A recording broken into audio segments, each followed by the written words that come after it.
कैसे हैं आप। मैं फिर से आपके लिए वीडियो लेकर आई हूँ और आज हम पढ़ रहे हैं अध्याय 7। अध्याय 7 में हमारे जो चैप्टर है उसका नाम है संघवाद। ठीक है, अब संघवाद क्या है, कैसा है, इस सब के बारे में हम पूरे अध्याय में जानेंगे।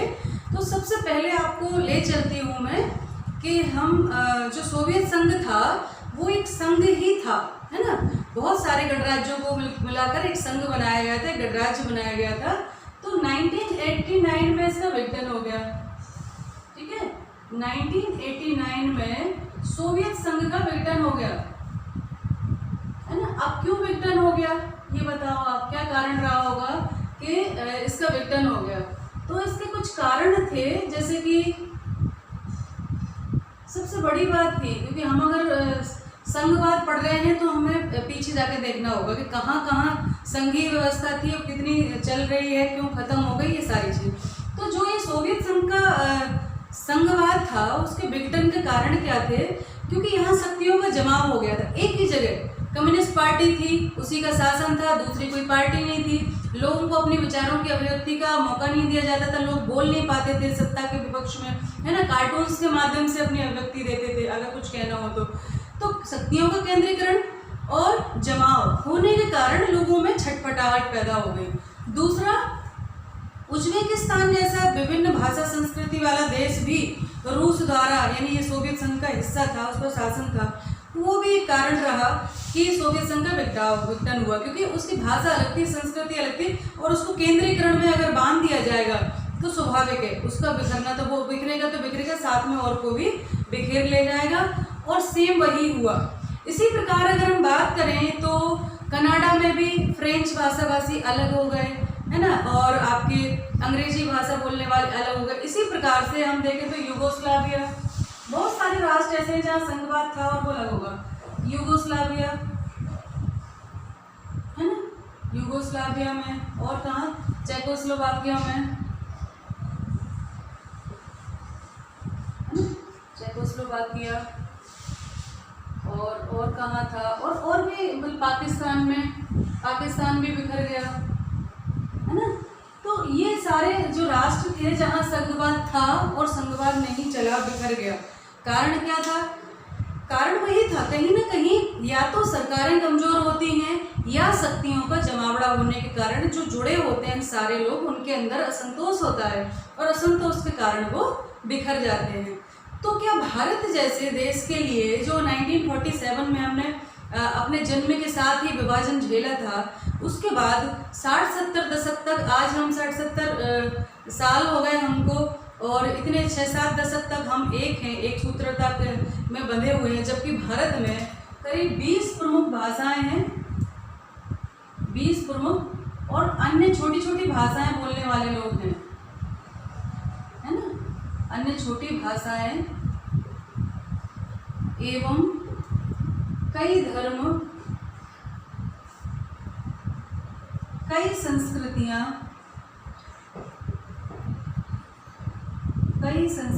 जो हैं वो यहाँ पल रही हैं, है ना। कहाँ पर पल रही है? भारत में। तो फिर भारत कैसे करके 6-7 दशक से जो है एक साथ सूत्र में बंधा हुआ है, ये सौभाग्य की बात है, हमारे लिए गर्व की बात है। तो उसके पीछे कारण है कि तो विभिन्न संस्कृतियां यहाँ पल रही हैं, उसके बाद भी भारत अगर अखंड है तो उसके पीछे हम क्या कहेंगे? यहाँ की संघीय व्यवस्था? नहीं।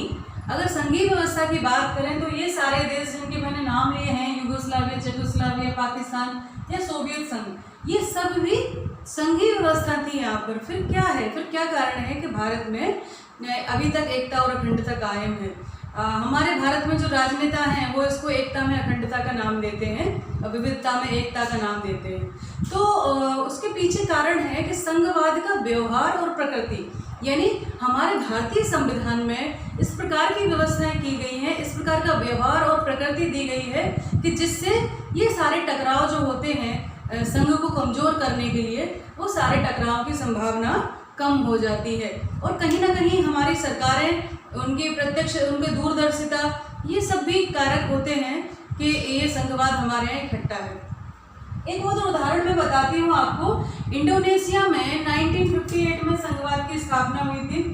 अलग हुआ था ये देश, तो स्वतंत्र हुआ था तो 1958 में, किसमें? वेस्ट इंडीज में, है ना, वेस्ट इंडीज में ही तो, हाँ वेस्ट इंडीज में, वेस्ट इंडीज में क्या हुआ? संघवाद की स्थापना हुई, संघवाद स्थापित हुआ, और सिर्फ 4 साल में, 4 साल के अंदर ही खत्म हो गया, है ना, 62 में, 1962 में यहाँ विघटन हो गया। ठीक है, अब ये क्यों इतनी जल्दी क्यों हुआ? उसके पीछे कारण था कि ये जो संघ थे उसके साथ साथ यहाँ की जो सरकार थी वो कमजोर थी, तो इन इकाइयों में, यानी सारी प्रांतीय इकाइयों में आपसी प्रतिस्पर्धा के चलते वो विघटन हो गया, और सरकार कमजोर थी तो उस बिखराव को रोकने में नाकाम रही। अगला हम देखते हैं, और इसका, लेकिन ये लोग अलग भी नहीं रह पाए, ऐसा नहीं हुआ कि अलग हो, तो इन्होंने कैरेबियन समूह की स्थापना की इन लोगों ने। ठीक है, कैरेबियन समूह की स्थापना की इन सब लोगों ने, है ना, कैरेबियन समूह की, और स्थापना की, और क्या किया? इसके साथ साथ इनकी अपनी क्या है, इनका अपना जो है संविधान है, साझी संसद है, क्या है? साझी संसद। ठीक है, न्यायपालिका साझी है इनकी, है ना, ये सारी चीजें वो एक साथ शेयर करते हैं। साझी संसद है, और साझा बाजार है इनका, है ना, साझा बाजार है, और इसके साथ साथ इनकी कार्यपालिका भी है, जिसमें उन सारी प्रांतीय इकाइयों के जो सांसद, वो प्रधान हैं, उन सभी के जो प्रधान हैं सभी देशों के, वो सब इस साझी कार्यपालिका में सदस्य हैं। तो इस प्रकार से ये अलग भी नहीं रह पाए और साथ भी नहीं रह पाए, और इन्होंने जो है एक साझी व्यवस्था बना दी। तो अब हम देखते हैं इसके साथ ही साथ अगला कि भाई क्या ऐसे काम है। चलो ये तो हो गया, सारे मैंने उदाहरण बताए आपको कि कुछ देश थे जहाँ सोवियत ये संघवाद था, और लेकिन वो पूरी तरह सफल नहीं हुआ। इसके साथ ही साथ अमेरिका में भी संघवाद है, और अमेरिका का संघवाद सफल है, लेकिन क्या अमेरिका का संघवाद भारत के संघवाद जैसा है? तो नहीं है। भारत का संघवाद अलग है, अमेरिका का संघवाद अलग है। और हम बात करें कि संघवाद के कुछ सिद्धांत होते हैं, तो ऐसे कोई मूलभूत ऐसे कुछ वो नहीं है, सिद्धांत है, ऐसे कठोर नियम नहीं है कि सभी परिस्थितियों में, सभी देश काल में एक ही सिद्धांत लागू होते हैं। इसमें अलग अलग हो सकते हैं, जैसे अमेरिका का संघवाद अलग है, कनाडा का अलग है, भारत का अलग है, लेकिन फिर भी कुछ मूलभूत नियम होते हैं, मूलभूत सिद्धांत होते हैं जो संघीय व्यवस्था में होते हैं। तो आइए हम उन पर चर्चा करते हैं। सबसे पहले देखते हैं कि संघवाद में क्या क्या आवश्यक शर्तें हैं, उनके बारे में बात करते हैं। ठीक है, कुछ मूल अवधारणा, है ना, कुछ मूल अवधारणाएं जिनको लेके चलते हैं कि संघवाद में ये सब होते ही, है ना। तो पहला है, क्या है? पहला है कि निश्चित रूप से इनमें दोहरी सरकार होती है। ठीक है, सबसे पहले अपन देखें तो 2 प्रकार की राजनीतिक व्यवस्था होती है, 2 प्रकार की राजनीतिक व्यवस्था होती है इसमें। ठीक है, पहली शर्त है ये, व्यवस्था होती है। कैसे? एक तो केंद्रीय, केंद्र पर केंद्रीय व्यवस्था होती है राजनीतिक व्यवस्था, और दूसरी होती है प्रांतीय, प्रांतों में। ठीक है, तो 2 तरह की होती है। केंद्र में केंद्रीय सरकार है, प्रांतों में प्रांतीय सरकार है, और ये अपने आप में स्वायत्त होती है। जो प्रांतीय सरकार होती है वो अपने क्षेत्र में उसको स्वायत्तता प्राप्त होती है। ठीक है, दूसरा जो है वो है उनकी दोहरी पहचान और निष्ठाएं, दोहरी पहचान एवं निष्ठाएं। इनकी अपनी दोहरी पहचान और निष्ठाएं होती हैं। जैसे कि हम बात करेंगे ये उस राज्य की, उस क्षेत्रीय उसकी भी हमारे अंदर निष्ठा होती है, और केंद्रीय में, जैसे कि हम गुजराती हैं, राजस्थानी हैं, हम मराठी हैं, हम तमिल हैं, है ना, और हम क्या हैं, हम भारतीय भी हैं। तो 2 प्रकार की निष्ठाएं होती हैं, और दोनों में लगभग कोई टकराव नहीं होता है। इस प्रकार की व्यवस्था है। ठीक है, और इनमें कुछ व्यवस्थाएं के साथ साथ दोहरे के साथ कुछ शक्तियां भी मिली होती हैं, केंद्र को अलग मिली होती है, राज्यों को अलग शक्तियां होती है। तीसरी जो हम बात करेंगे मूलभूत नियम की, वो है दोहरे शासन, है ना, दोहरा शासन होता है यहाँ पर, दोहरे शासन की व्यवस्था, दोहरे शासन की व्यवस्था। इसका क्या मतलब है? इसका मतलब है कि दो तरह का शासन होता है, एक तो होता है केंद्र का अपना और एक राज्यों का अपना होता है। जैसे कि हम अगर अपने भारत की बात करें तो यहाँ राज्यों में जो अपने 28 स्टेट हैं उनकी अपनी सरकारें हैं, उनका शासन अलग है। जैसे कि हम बात कर रहे हैं कि मध्य प्रदेश के निवासी हैं तो मध्य प्रदेश शासन है हमारा, ठीक है, उसके हमारे मुख्यमंत्री होते हैं। उसके अलावा हम भारत सरकार के भी अधीन हैं और भारत सरकार के भी नागरिक हैं। तो इस प्रकार से दोहरे शासन की व्यवस्था होती है। हम लोग राज्यों में हमारे मुख्यमंत्री चलाते हैं, केंद्र में प्रधानमंत्री के द्वारा शासित होता है, ठीक है। उसके अलावा तीसरा है स्वतंत्र न्यायपालिका।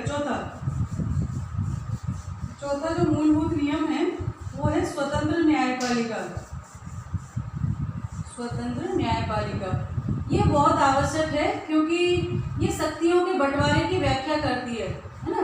क्योंकि ये क्या करते हैं, केंद्र और राज्यों के बीच विवाद हो जाए अगर शक्तियों के बंटवारे को लेकर, वैसे तो संविधान द्वारा निश्चित किया गया है, लेकिन फिर भी अगर दोनों के बीच में टकराव हो जाता है तो ये न्यायपालिका दोनों के बीच विवादों का निपटारा करती है और ये स्पष्ट करती है कि किस प्रकार से जो है किसकी शक्ति कौन सी है, किसको कौन सा क्षेत्राधिकार है, कहाँ क्या होना चाहिए था, ये सारी बातें न्यायपालिका।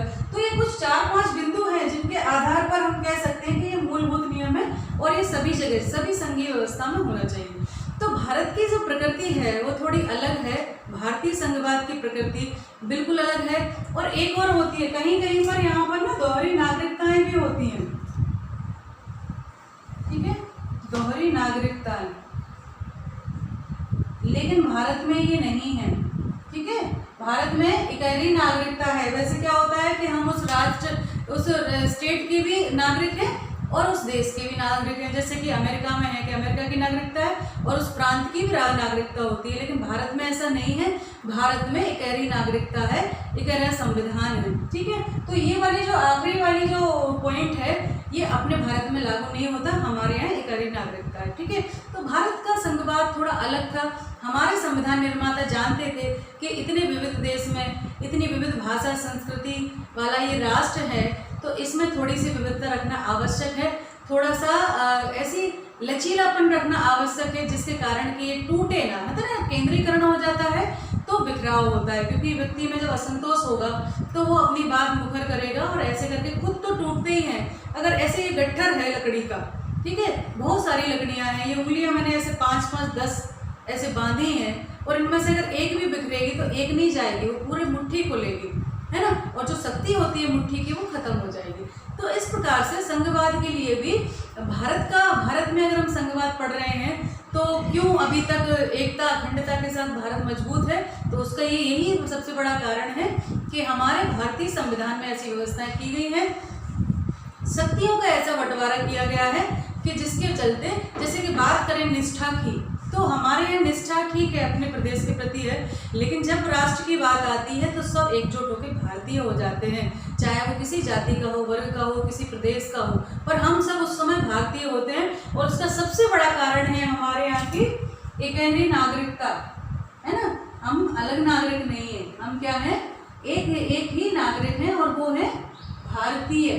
तो ये इकहरी नागरिकता की जो व्यवस्था की गई है भारतीय संघवाद में, ये अनूठा प्रयोग है और बहुत अच्छा प्रयोग है कि हम भारतीय हैं। तो हम भले ही कितने भी प्रदेशों में प्रांतों में बटे हों, पर जब राष्ट्रहित की बात आती है तो हम सब भारतीय होते हैं। तो जब इकहरी नागरिकता है, एक ही नागरिक हैं, हम सभी भारत के नागरिक हैं, तो हमारी निष्ठाएं अपने राष्ट्र के प्रति प्रबल हो जाती हैं, जो कि राष्ट्र की एकता और अखंडता के लिए एक सार्वभौमिक और अनिवार्य शर्त है। तो ये वीडियो मैं यहीं समाप्त करती हूँ, अगले वीडियो में हम इसको कंटिन्यू करेंगे। ध्यान रखिए, पढ़ाई करते रहिए। नमस्ते सभी।